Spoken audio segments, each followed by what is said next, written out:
Hello, everybody, and welcome back to the War of Ideas. Today we have on Tom Sorell. We have talked to Professor Sorell before. He is a Canadian philosopher, but he is based in the UK. His interests range all over the place, from more traditional philosophy like Hobbes and Descartes to the concerns with scientism, all the way over to concerns with emergency powers regarding the government. But today we are going to mostly focus on the philosophy side of things because we've been dealing with a lot of explicit politics on the show so far.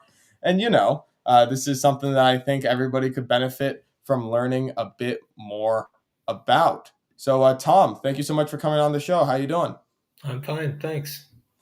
So I guess the first question is the idea of scientism is kind of what I wanted to dig in first before we get into Yeah. the dusty old philosophers, which is what exactly is scientism? Or what do you mean by that, as opposed to just believing and trusting in the scientific process? What's the difference there? Well, I think this is something that's itself controversial in philosophy, but what I mean by it is a tendency to overvalue science. And by this, I mean primarily hard science, that's to say, physics, chemistry, physical science. The tendency to value physical science over other sciences, and also to overvalue physical sciences over other branches of inquiry, certainly humanities type inquiry and social scientific inquiry. So it's really a claim about the importance of a particular branch of culture, a Mm. particular branch of learning. um, Sometimes the tendency to think that non scientific um, branches of learning are valueless. Sure. So, do you believe that we are in the throes of scientism now? Do you believe that we overvalue it currently? And if so, why? Do we have this problem?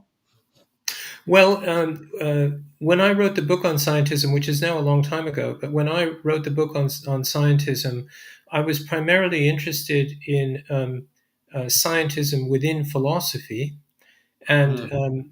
I thought that there was a definite scientific tendency, especially in American philosophy, in the as opposed to British philosophy. Mm. Um, there was especially a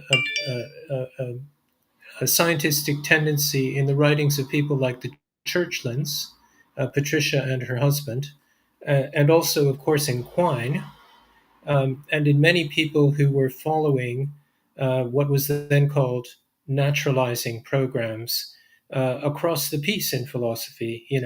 There were people who were attempting to come up with naturalistic accounts of number, for example, and Mm. naturalistic accounts of practically everything. Um, uh, and it went with that understanding, for example, that certain kinds of problems that had previously been taken seriously. For example, the question of whether we can exclude skeptical possibilities, or the question of how we justify beliefs systematically, that those kinds of questions were, in the opinion of people like Patricia Churchland, outmoded. That when one did philosophy in what she regarded as an enlightened way, the job of philosophy was kind of to align its traditional inquiries with cognitive psychology in its up to date state, and not to worry about necessarily about traditional questions in epistemology. Um, and I felt that, and I argued in the book that that was um, uh, really a kind of pretense, that questions that made sense to us, like do we have adequate evidence for our beliefs?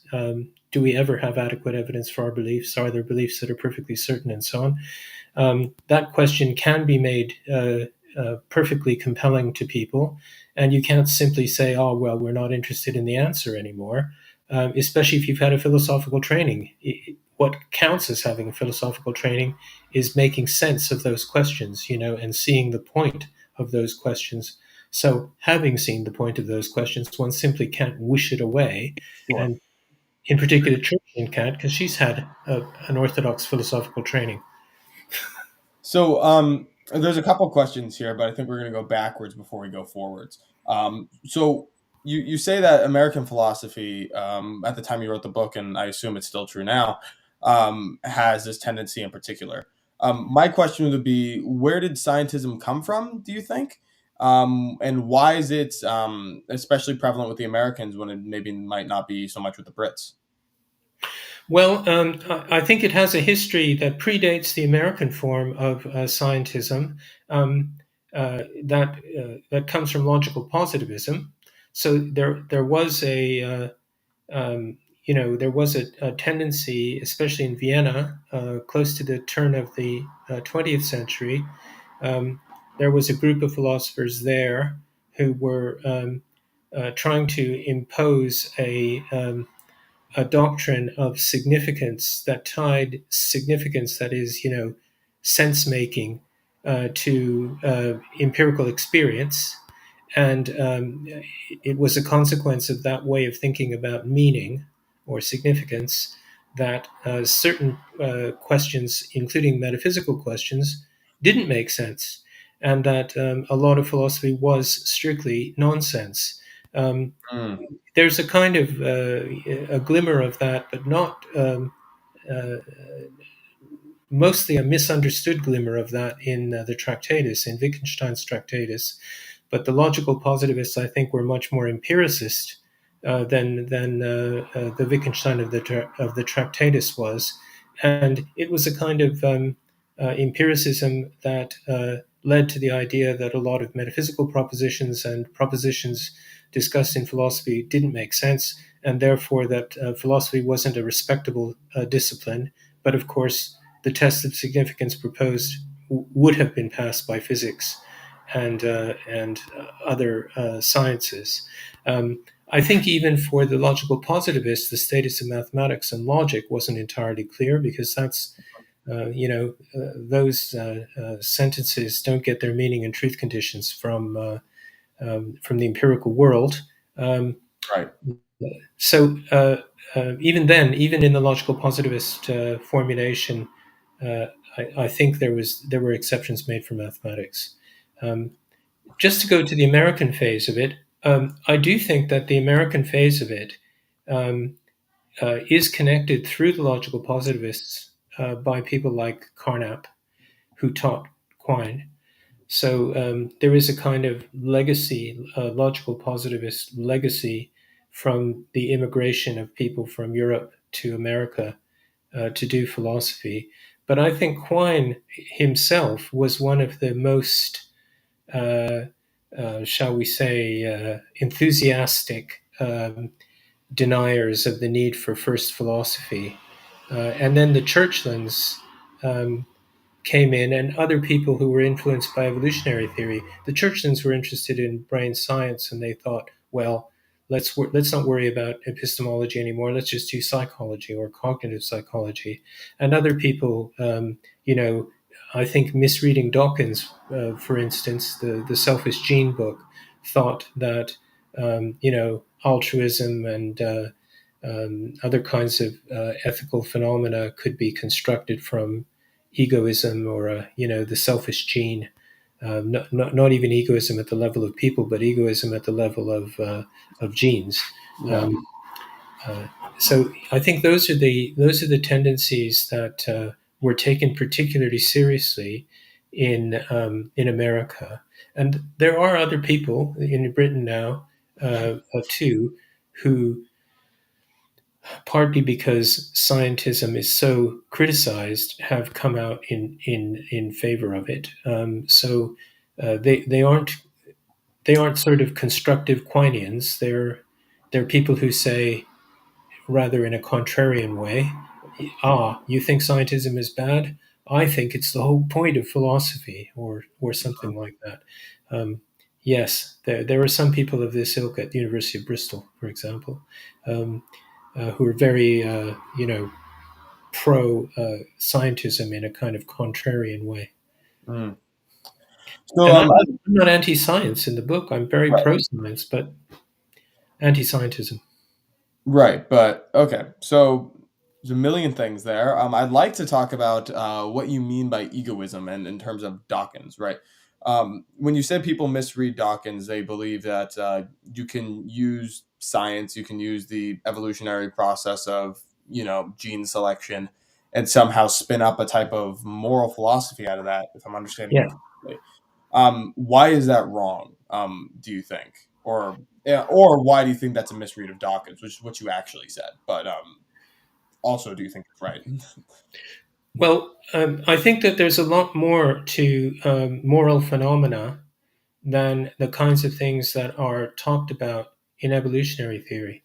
So, Mm, um, for example, I mean, what evolutionary theory implies is that you know we're driven to reproduce. We have to survive to be able to reproduce, and that there are various forms of behavior, for example, that enable us to do that. Perhaps in the pursuit of survival to reproduction, we have to cooperate with one another, and that cooperation, which may on the surface look altruistic, may be in some deep sense self-interested, where self-interest means succeeding in reproducing one's genetics in some form in one's successors. Um, so there is a plausible connection between evolutionary theory and certain forms of behavior that are regarded as ethical, namely cooperation. yeah, And but cooperation is not all there is to ethics, and there are some kinds of ethics that are inconsistent even with survival. For example, yeah, you know, please. there may be some doctrine that it's honorable to commit suicide in certain circumstances. Say in a Japanese warrior tradition or in some other kind of tradition, perhaps associated with jihad or something.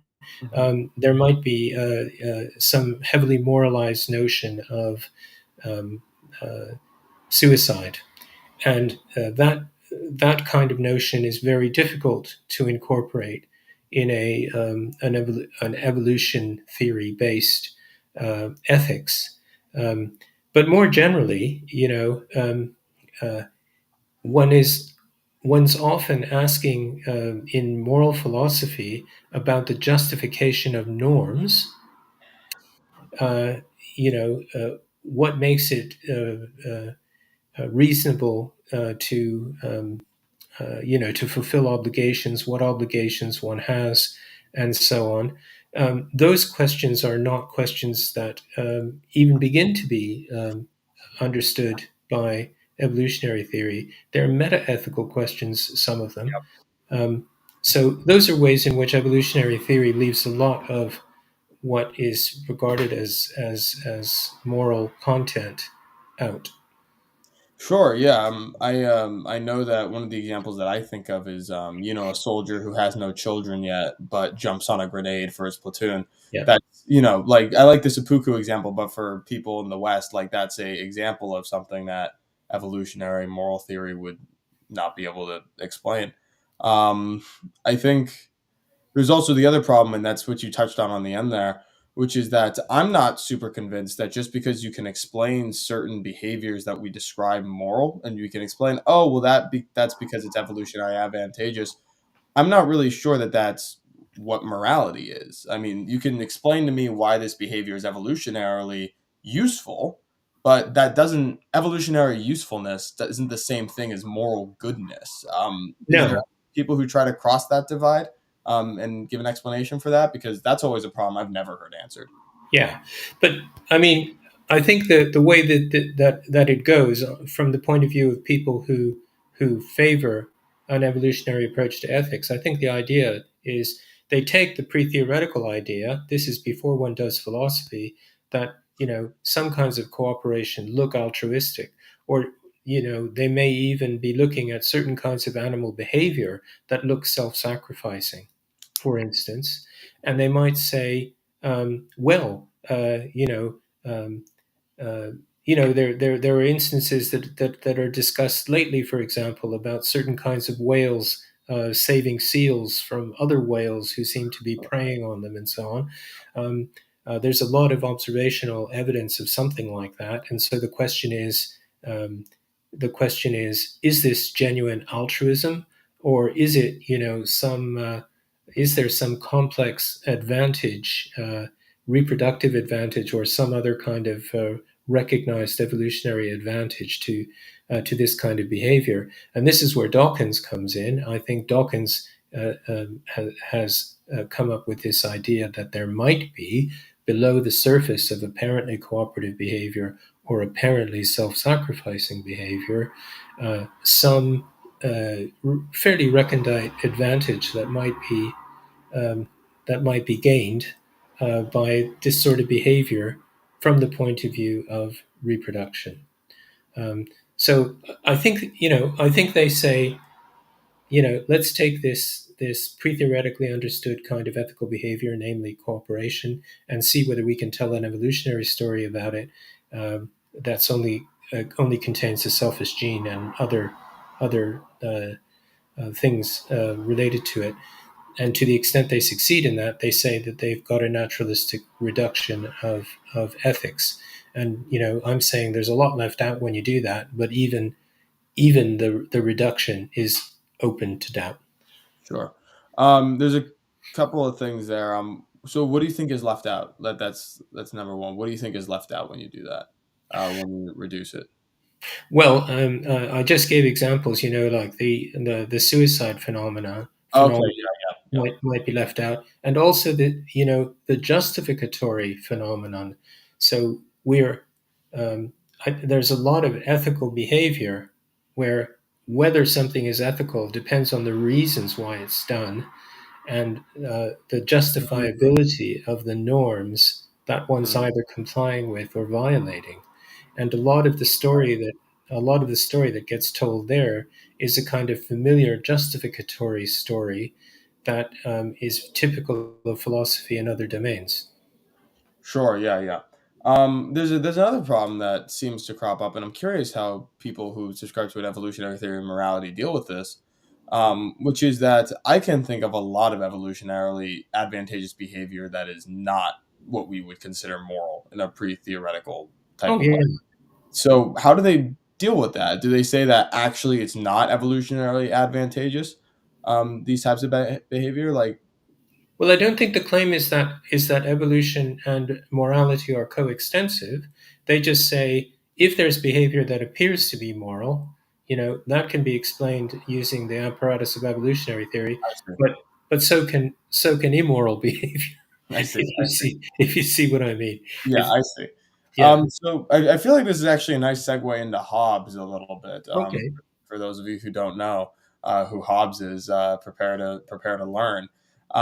So if I'm remembering my classes correctly, Hobbes believes that all morality. He believes something kind of similar, right? That morality can be boiled down to some level of self-interest. Do I have that right? Well, Yeah, please correct me uh, if I'm wrong. uh, um, not exactly. I think he believed that people's behavior um, was could be explained totally by self-interest, in the sense that the patterns of behavior were connected with perceiving things as good for you. I think he felt that a lot of life was the pursuit of pleasure or related things, and the avoidance of pain or related things. But he also thought he has a doctrine called the doctrine of the laws of nature. And these laws of nature are rules that one has to follow in order to be moral, including rules of uh, cooperating in society and forming states and so on. So, one of the first rules of morality, according to Hobbes, is that you should preserve yourself, and that one of the ways that you preserve yourself or keep your life going is by uh, abandoning or dropping certain rights that you would naturally exercise for the sake of living longer. And so he derives these laws of nature, which are basically rules for prolonging your life in society. Um, and some of the content of those rules, one of them is forgive people's trespasses, which is a Yep. recapitulation of a biblical rule. Hmm. Um, uh, that one doesn't look necessarily as if it's a way of preserving your life. It looks like it has a different kind of content. So I think that these rules of nature, the laws of nature doctrine, has a lot of content that is supposed to be compelling um, uh, anyway, but that is often in one's interest. Broadly speaking, I think what Hobbes is saying is something like this: if you behave in a normal way, if human beings are left to their own devices, they will pursue immediate pleasure and avoid immediate pain. Um, uh, Sometimes they in their pursuit of pleasure, they'll do things that are not in their long-term interests because they tend to be very focused on the present and not to care about the distant future. Sometimes for relatively trivial reasons, they want to assert their interests against the interests of other people. And those kinds of impulses bring people into conflict with one another. These laws of nature are the answer to the question how, despite the fact that we have these impulses that move us into conflict, can we avoid conflict? So some of the laws of nature are going to direct you to do things that go against the grain in a way. Um, Mm. and the justification for doing them, though they go against the grain, is that that they go against the grain, um, but keep you alive. I want to go back to what you said about forgiving trespasses, Yeah. just for a second, because you said that you don't necessarily have to derive that from a point of self-preservation. I mean, just to play a devil's advocate here, like, isn't forgiving trespasses make it more likely that people around you will forgive you for your trespasses and therefore help with your survivability? It's okay. Help with your survivability, help with general social bonds, which also helps with survivability. Like, is that all? Is that not a colorable argument? Do you think? Well, you could play it both ways. You could say that um, if you're in a kind of competitive situation with a lot of other people and you forgive people's trespasses, that may make you a target for other people because they say this guy's a Mm, soft touch. I see. But what Hobbes is saying is something like this. He's saying the first thing that you do if you want to preserve your life is lay down some rights to be able to behave as you like, Yep. and the main way that you do that is by constructing a central authority that you submit to. So forgiveness and many other things become safe once the state is established, once there's a central source of authority. But those laws of nature don't make sense in the state of nature necessarily. It's Right. only once, and that's why one of the most important, he gives you a kind of order of the laws of nature. There are obligations that are more urgent to fulfill than others, and among the most urgent ones to fulfill is setting up the state. Right, right. Okay, that makes sense. I have another question. This is a problem I've had with Hobbes for a while, so I'm curious what you say here, which is if, at least theoretically, all of these natural laws, and correct me if I'm wrong with my understanding here, but all of these natural laws ultimately derive from the desire to increase survivability. If that's where they're all ultimately based out of, then just through logical chains of reason, you kind of grow out the laws that help you do that. It seems to me that this moral system doesn't have a lot of restrictive power if you do bad stuff in secret. If you do stuff that if you did in public would decrease your survivability. I don't know, killing, raping, stuff like that. But if you do it in secret and nobody finds out, it feels like Hobbes's system doesn't really offer a whole lot of restriction on that. Would it just be that there's a risk of people finding out, and is that really the only restriction on that type of behavior? Well, I think the conditions under which he, when he talks about the state of nature, he's talking about people who find themselves, at close quarters. This is what brings them into conflict with one another, right? If they if they lived at quite some distance from one another and didn't interact much, maybe the occasion for conflict would be less. But he's sort of thinking that the basic facts of life are that people are thrown together, they compete for resources that are possibly scarce. They have to come up with agreements for deciding whose things are whose, or they have to come up with agreements for protecting what they've got, so to speak, what they've just taken from somebody else from being taken back again. That's the name of the game for them. So I don't know that there's huge scope for a public-private distinction in the sense of keeping things secret, right? Because there aren't any conventions for privacy or for secrecy. You'd have to you'd have to get away from other people in order to do things privately, and then of course you're not likely to be getting an advantage over them because you're actually retreating from this kind of society. So I think what you do in private and what you do in public, it's taken that in the state of nature, a lot of things that you do will be public, and that they'll send different signals to other Right. people. Well, the natural law applies even when you have a state. No, for Hobbes, It, like, yeah, well, it I does. can do things secretly in my house that my neighbor will never know about. For example. Yeah. Well,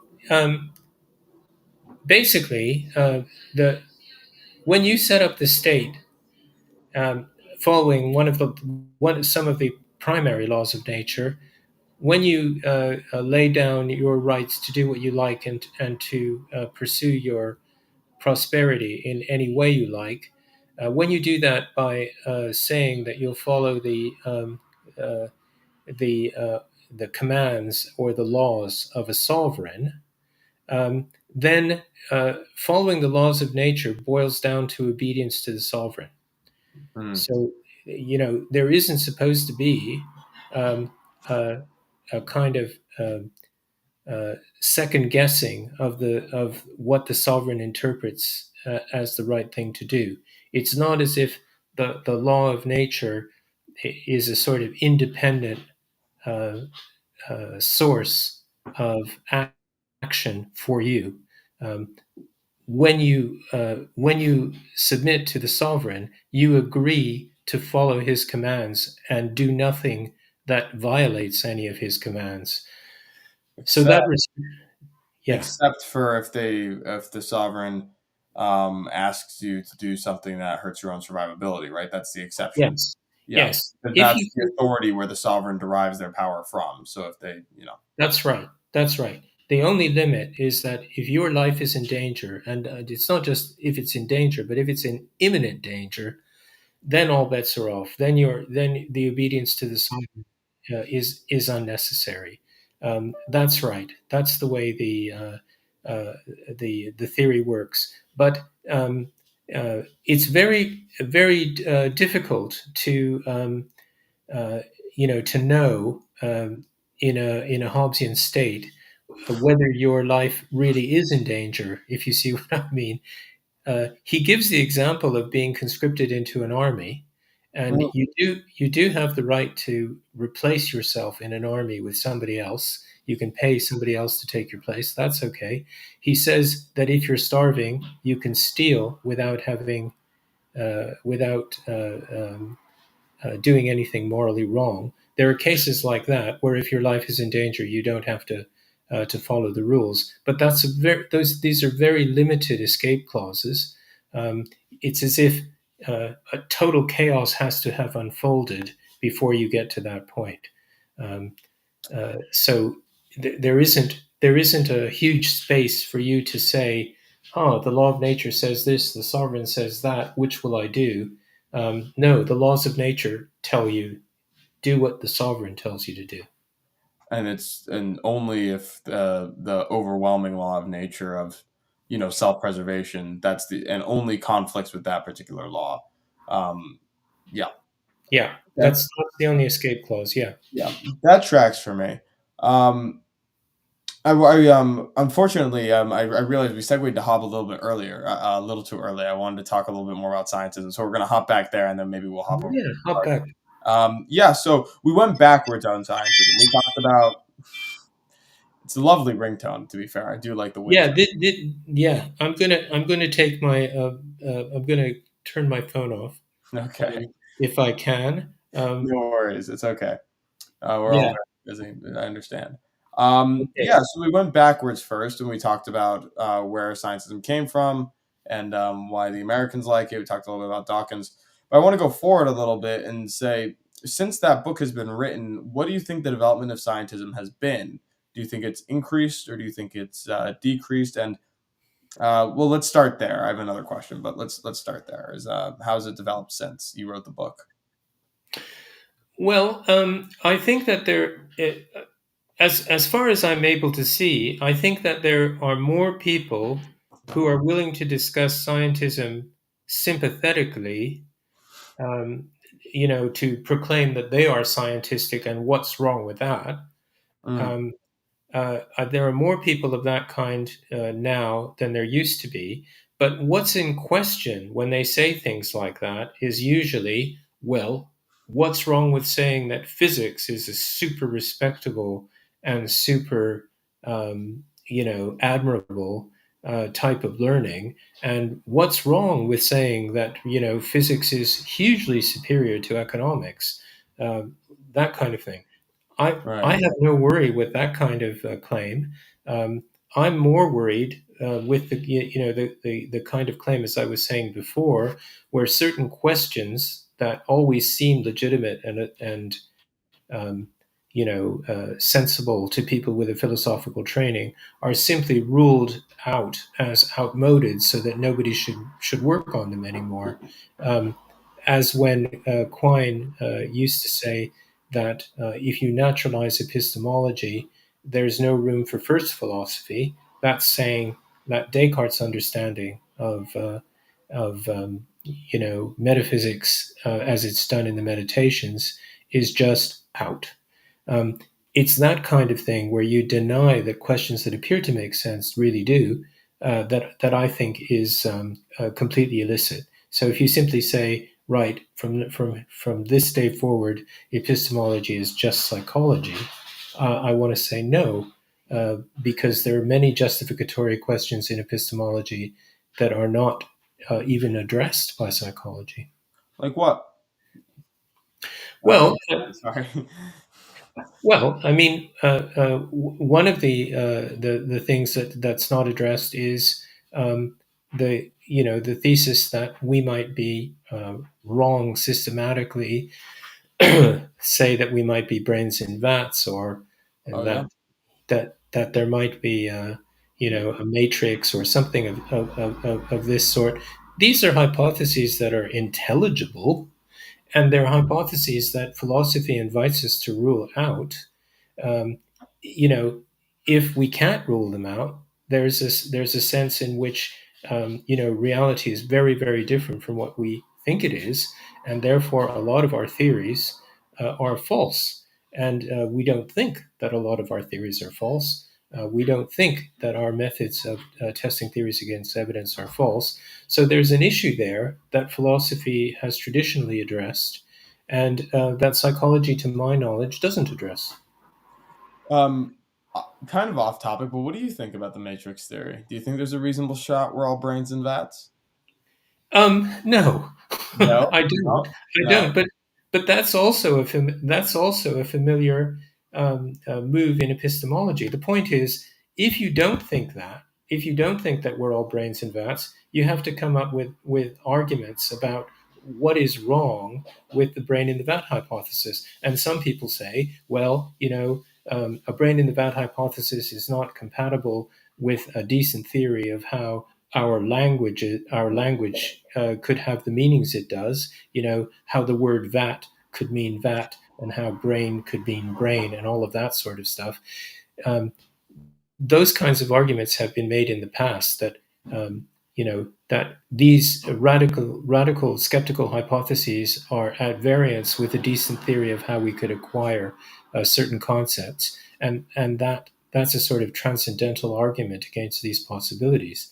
Well, you know, um, uh, that's the kind of thing that one finds, say, in Wittgenstein's Uncertainty, this book that he wrote at the end of his life, these notes that he composed at the end of his life. It's maybe what you find in some Kantian treatments of skepticism, and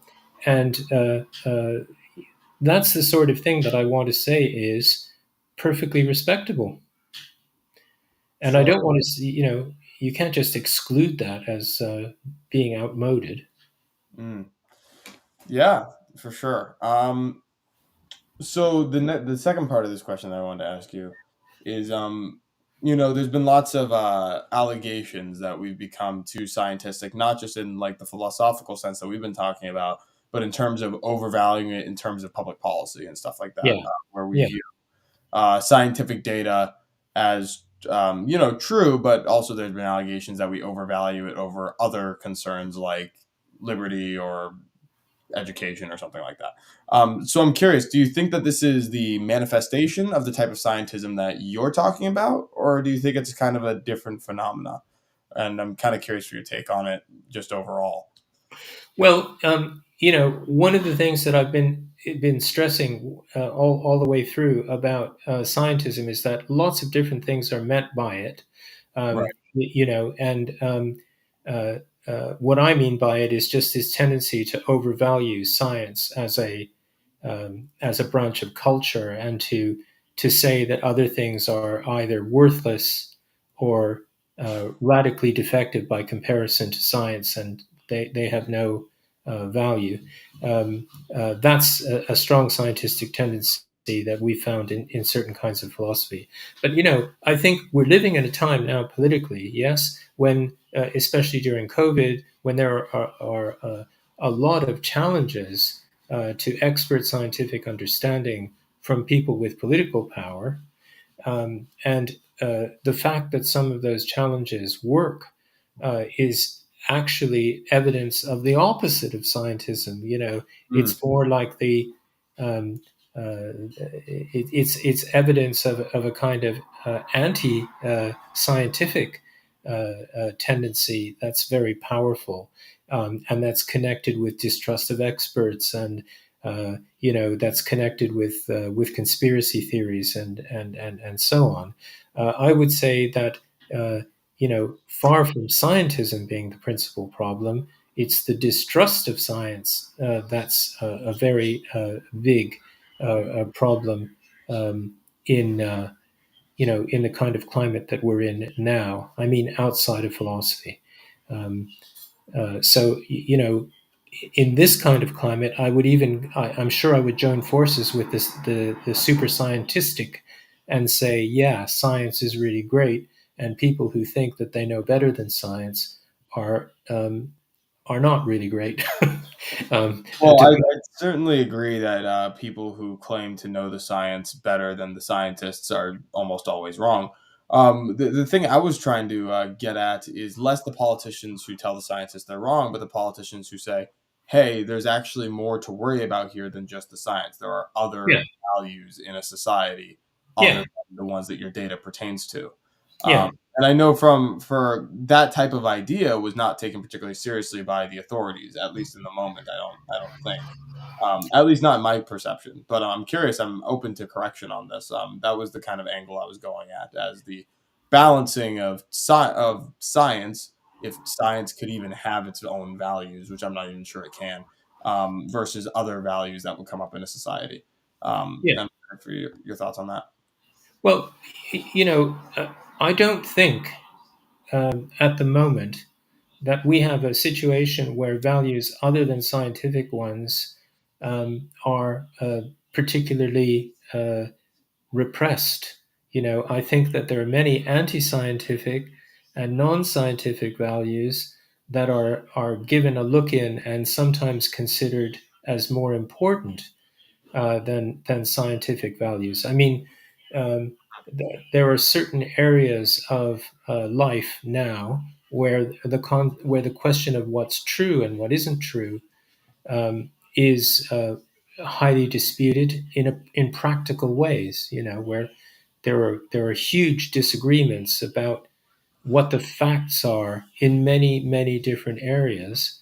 And sometimes those disagreements about what the facts are in various different areas are prompted by considerations of religion or considerations of political affiliation or general thoughts about power structures. If a power structure is unfair, that sometimes discredits a relevant institution, even an institution concerned with facts like science. Um, Clearly, there are a whole bunch of values at stake here, and many of them are very active at the moment. Um, I wouldn't say that science has particular strength and authority in the face of these. On the contrary, it's losing authority. So, yeah, I don't think there's a huge problem over letting these other values get public attention or even public support. It's sure. I think I definitely see the argument for it. I think there's a different question here that occurs to me, which is this is partially my fault. This was a bit of a vagary in my articulation, but do you think that science can even have values? Like when we say scientific values, like I'm not even sure what that means. If science is, kind of the goal is to strip everything other than what is. Do you think that science can even have values? Because to my mind, a more accurate way of thinking about it and saying it would be that people project certain values onto science. That I don't think science necessarily can even support values. So I'm curious for your thoughts on that. Well, I think maybe two issues are being conflated here. You know, Please. one issue is the issue about whether you know you can go from an is to an ought, um, Yeah. where science is concerned with what is, and some normative discipline is concerned with ought, and sometimes people think of science as the realm of the factual. This is a view you get in the Tractatus too, right? Um, the world is the sum of everything that's the case. The world is the totality of facts, and science is somehow the aspiration to uh, grasp these facts, that kind of thing. There might be an is-ought problem there, or a totality of facts, not values problem. That's one thing.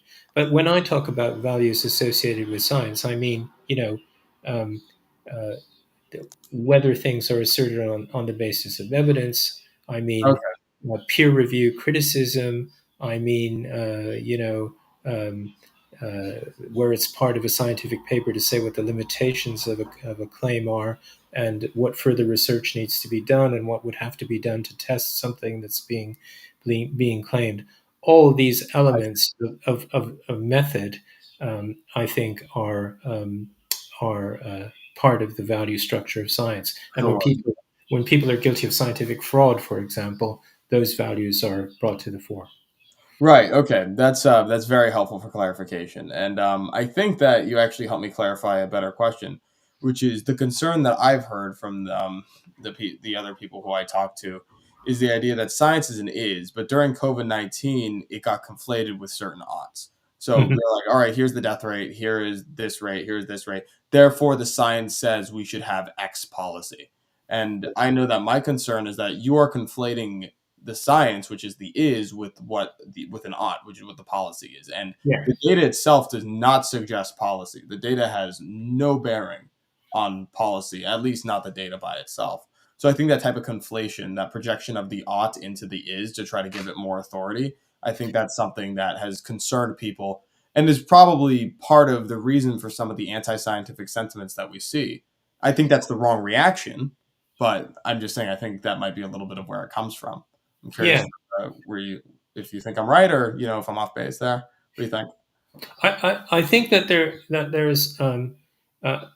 are some cases where the data does lead one in the direction of policy. So, for example, in the case of infectious disease, um, uh, you know, it is going to be the case that some sorts of conditions are more favorable to the transmission of infection than others, and that's going to be told to you by science.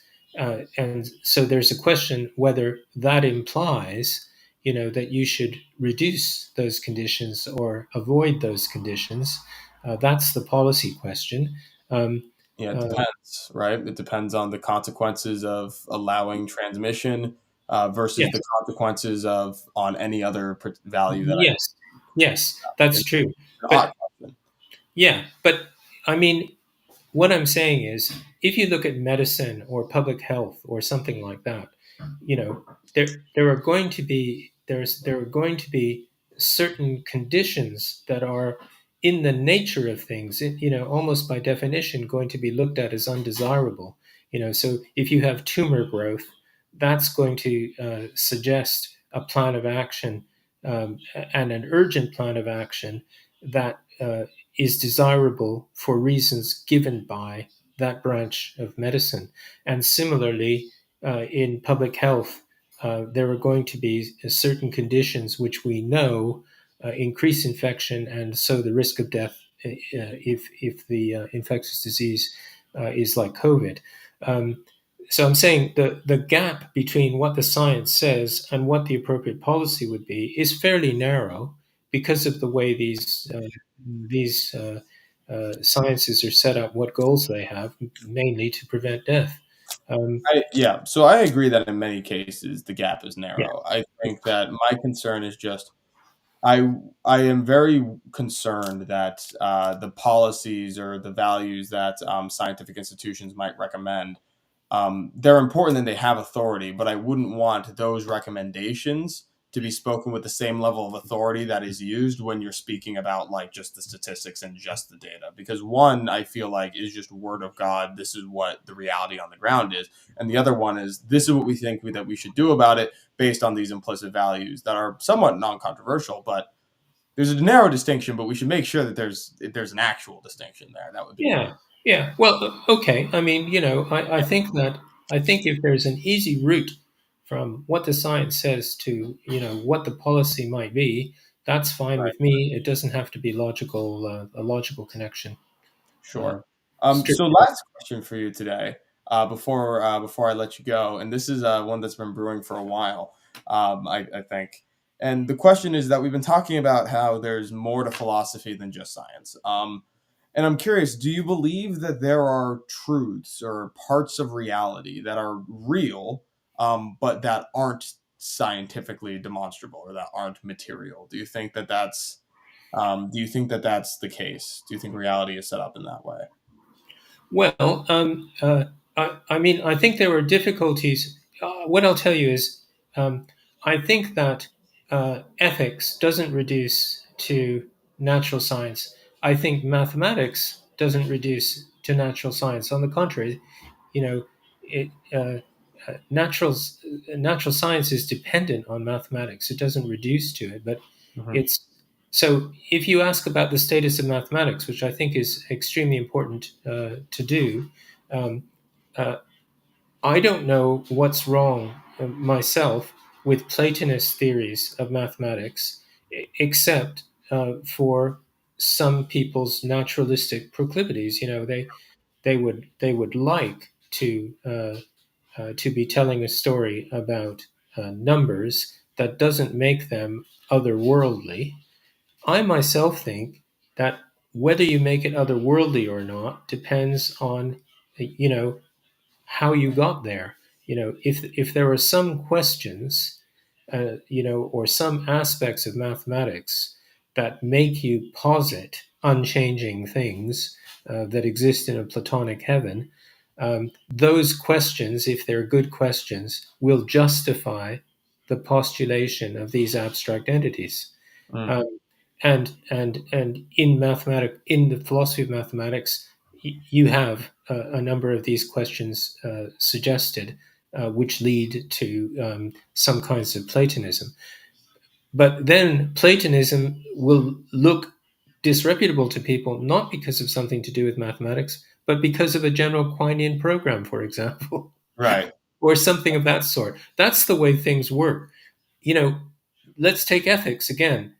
I don't want to say that values, I don't think the important question about values is which ontology which ontology you have to pick for for the values of variables in ethical theories to range over. I don't think that's a question in ethics at all. I think the what ethics is about um, is what the justifications are, what the reasons are for acting uh, over a wide range of action and a wide range of problems with coordinating action and other things. So it's mainly to do with norms. And I think the question of whether norms are particular kinds of things is the wrong question to ask. It's not what kinds of things are norms, it's which norms are acceptable, which norms are justifiable, and how are they justifiable, and can we get a uniform understanding of the force that they have in action for agents. That's the kind of question that is hard to reduce to physics or to evolutionary theory. So to the question if norms are real or if like the platonic heaven of forms is real, the answer is that's not the best question it's just not the good question to ask. That's right. That's right. And this kind of discussion was taking place in response to Mackey's book, called "Inventing Right and Wrong," and Mm. in response to Harman when he wrote the book on the nature of morality. All of these kinds of questions about the ontological status of values and whether values could be the causes of moral beliefs and all of that stuff. It's this has been discussed for a long time, and I think people who are very naturalistic, like Blackburn or uh, um, I mean, that Blackburn has a kind of subtle position, but there are people who are who are kinds of expressivists these days. I'm not. I'm a cognitivist, but those kinds of people have a naturalistic, logical positivist type of motivation for wanting not to make ethics about norms. They want to make ethics about sentiment or feeling or something like that. And I just think that's forcing the phenomena into a certain framework that it doesn't fit. Well, Tom, thank you so much for talking with me. As always, this is very enlightening, very interesting. Where can people find you if they want to hear more about all your interesting ideas? Well, I'm at Warwick University in the UK. If you get the spelling of my name, you Google me, you'll get to me. All right, perfect. As always, thank you so much for coming up. Maybe we'll do it again sometime. Yeah. It's always a pleasure. Okay. Uh, Sorry about the sound effects. hey, no, I think they added to the experience. To be honest with you. Yeah. Thank you so much for all those watching. This is the War of Ideas. We do this every Monday. Sometimes I have an interesting guest. Sometimes it's just me talking to the wall. And on Sundays, we have our Royal Rumbles with all our other hosts where we cover the news, disagree. It's mostly me disagreeing with everybody else. So please be on the lookout for that on my YouTube channel, on the main Pangburn YouTube channel. And do not forget, we have big events coming up. One in December in New York. Lawrence Krauss is talking about aliens, and then another one in February. Dinesh D'Souza and the Cosmic Skeptic are talking about God. You can find details for that also on Pangburn Socials. Thank you all so much for being here. Thank you for watching. Tom, as always, thanks for being such a good sport. And I'll see you guys all next time in the War of Ideas. Bye. See ya.